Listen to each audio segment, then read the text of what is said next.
Now, as winter begins to bear down on many of us here in the northern hemisphere, our stomachs, they tend to align with the winter. And think about what else? Chili! And now, for the very first time, we're going to reveal the results of our good friend Jimmy O's lifetime quest for the perfect bowl of chili. And believe you me, this stuff is so good, you're going to want it for breakfast, lunch, and dinner. And the best part? No beans! That's right, you can serve this to company and old people. You don't even have to call it an early evening. Now, our friend Jimmy O is quite a precise and dapper individual. So is his recipe. So Tina and I are just gonna do our best to replicate it. But first, as always, let's check out the ingredients. All right, now first thing, and most important of all, you gotta have a cauldron big enough to put all this stuff in. Really anything that looks like a Dutch oven, whatever that is, with 5 or 6 inch sides ought to do the trick. Now, you're gonna line up your ingredients. Jimmy says to use vegetable oil, but I use olive oil, because, ever since Tina, well, that's all I have. You'll never taste. You're gonna need 3 to 4 yellow onions, 5 to 6 large garlic cloves. And here's the meat of the whole thing. You're gonna need 2 to 3 pounds of lean,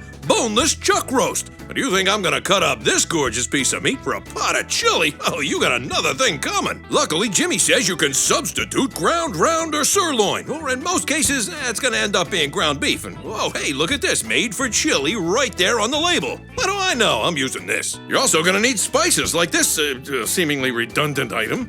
You're gonna need kosher salt. You're gonna need your oregano, your ground cinnamon, your ground clove, which I've never heard of. You're also gonna need Hershey's cocoa powder. Yeah, go figure. Some Dijon mustard, because it's Jimmy. Any yellow mustard will do, really. I've never seen any other color. You're gonna need that little 6-ounce can of tomato paste. And for the first time, and probably only time in your life, you're actually gonna use all of it. You'll need 4 cups of water, some interesting Mexican beer, and the lifeblood of it all, chili powder. Now always get the best that you can wherever you live. I know Jimmy is very particular about his chili powder. I think he gets his from some sacred burial ground for otters and muskrats of the 1700s or some such thing. The rest of us, well, we go to the grocery store. Now I'm getting hungry, so let's go. Tina, what's first? Okay, so you're going to put 3 to 4 cups of chopped yellow onion in there, as well as 5 to 6 chopped up garlic cloves. The way to get the flavor out of garlic is you break them open first with the back of a knife,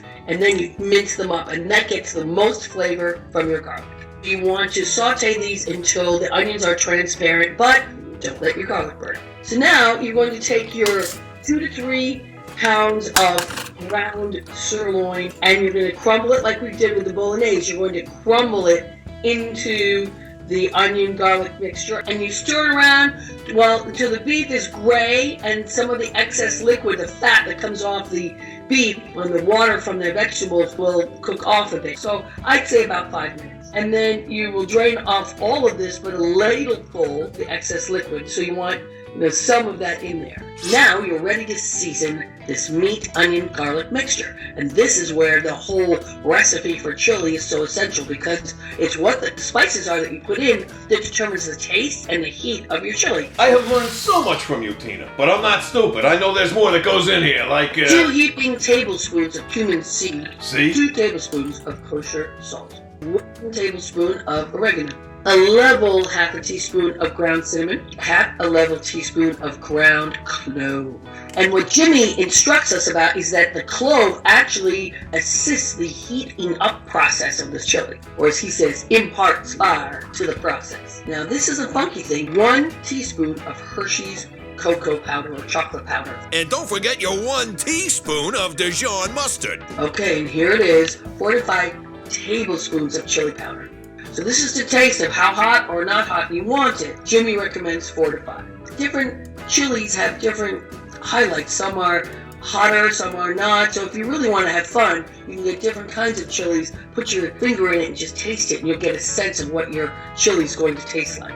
The rule of thumb with chili and putting chili powder into your chili, it's usually 1 tablespoon to 1 pound of meat. Now you're gonna dump that whole bowl of seasoning into that cauldron and stir it around. Then you're gonna pour in a whole bottle of the most interesting beer you could find. You're gonna dump that whole can of tomato paste in there. Then you're gonna pour in about 4 cups of water, just enough to cover the meat. You don't want to drown it. Remember, you're making chili, not soup. And if you feel like it, you could stir in a tablespoon or 2 of chipotle for a little smoky flavor. Bring the mixture to a low boil and then cook it for about 30 minutes at medium high. Then you want to cover it and bring the heat down real low until it's barely simmering, and then let it sit there for about 3 to 6 hours on your stove. And when it's ready, you are going to have a delicious cauldron of chili you can dip into all week long. So there you have it. Jimmy O's lifelong quest for the perfect bowl of chili is sitting right in front of me. But not for long.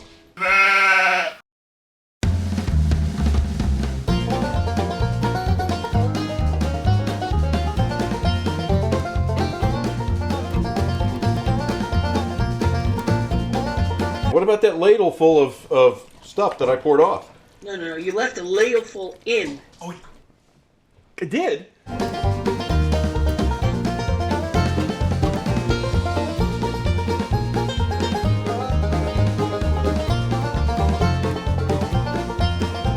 Ooh, you didn't get what you're supposed to. No, I did. You did.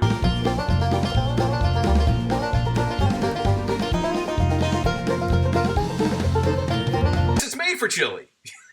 No, that's just because the store said you that. Well, yeah, but look at it. It's big. It looks like worms. They look like worms. It's great.